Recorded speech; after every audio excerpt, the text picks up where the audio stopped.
Hi, welcome back to another episode with Shane Hall, and today our subject is the effects of diabetes and exercise. Before we dive right in, I'd like to ask you guys to take out a pen and a piece of paper, something you can write down some notes and maybe some questions that you want to ask me later on. And let's get started. First, I wanted to talk about a sedentary lifestyle. We all know what a sedentary lifestyle is. It is somebody who isn't reaching their basic levels of activity on a daily basis. And the invention of new technologies is further progressing us into a sedentary lifestyle.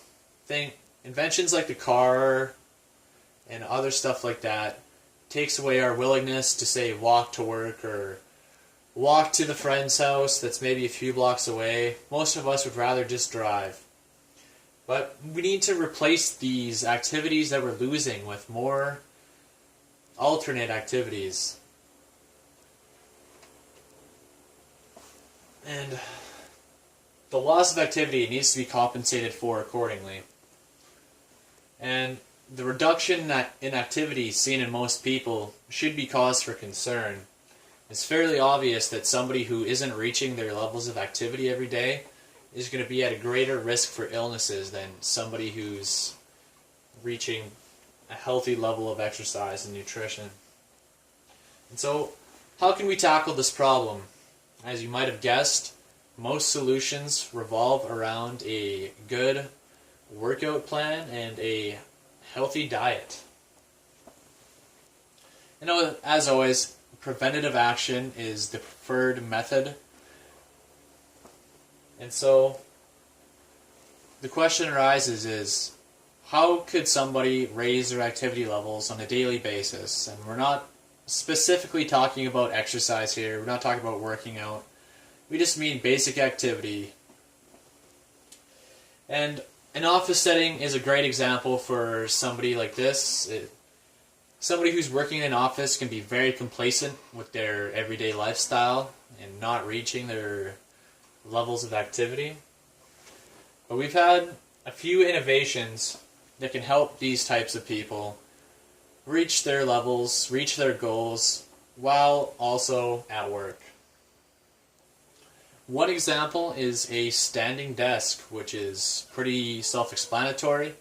It allows you to stand up and continue your work at your desk instead of being sat down in a chair all day, slouched over, developing a poor posture. It can be a really good alternative. Or we could also use something like a yoga ball. You can sit on a yoga ball, and that'll recruit additional postural muscles. Or simply you could utilize a hand strengthening apparatus, something like so, or a stress ball even. Something to essentially just get you moving and get your heart pumping a little bit.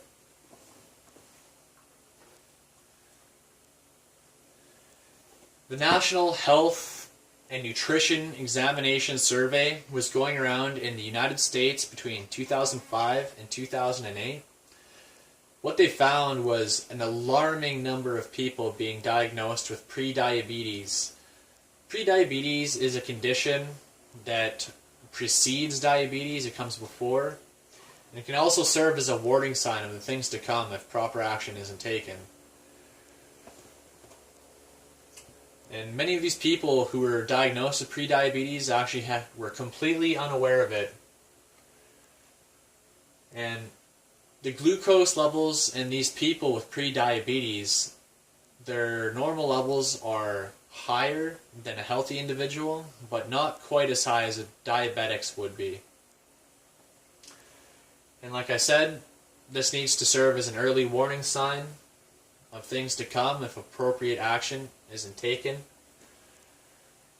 Okay, at this point in the presentation, I'd like to ask you guys a couple of questions. And so, my first question to you is that I want you to think about who would be more susceptible in developing diabetes and what other factors might contribute to that. And now feel free to pause the video if you would like.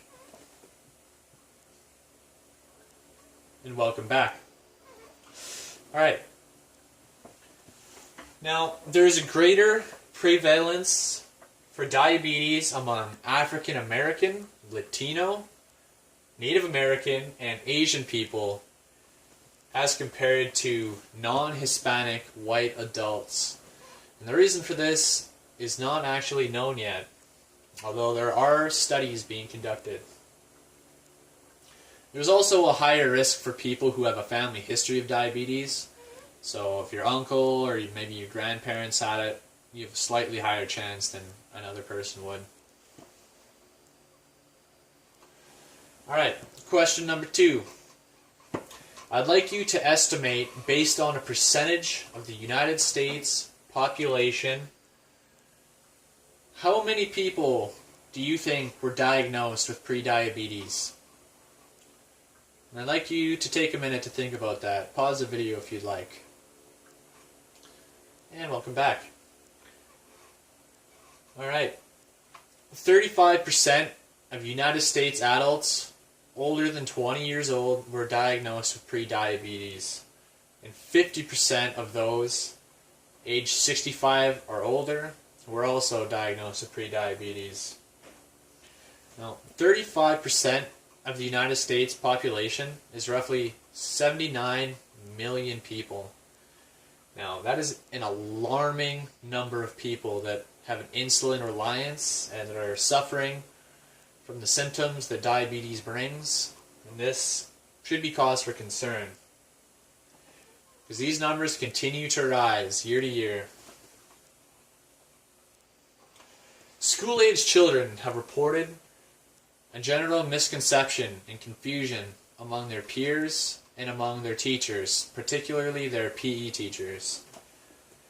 These kids are often held back from sporting activities and their gym class for fear of the repercussions that might follow, say, a hypoglycemic attack. And now, research has shown us that instead of withholding these kids from activity, we should in fact be encouraging them to take place in more activity. Of course, under a watchful eye and good nutrition.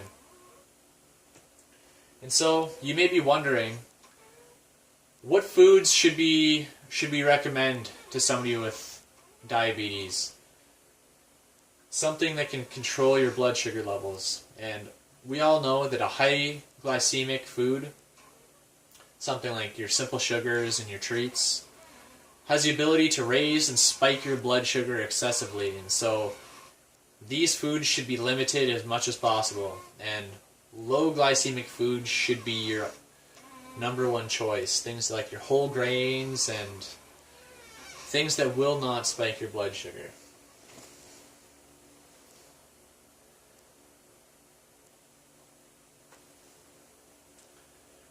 And a study conducted by Mr. Tudor in 2012 has shown that training can enhance your skeletal muscle responsiveness to insulin by increasing activity and expression of proteins involved in insulin signaling and glucose metabolism, meaning that your glucose that's circulated around in your blood will be more likely to be distributed into your skeletal muscle instead of just being continually pumped around your system.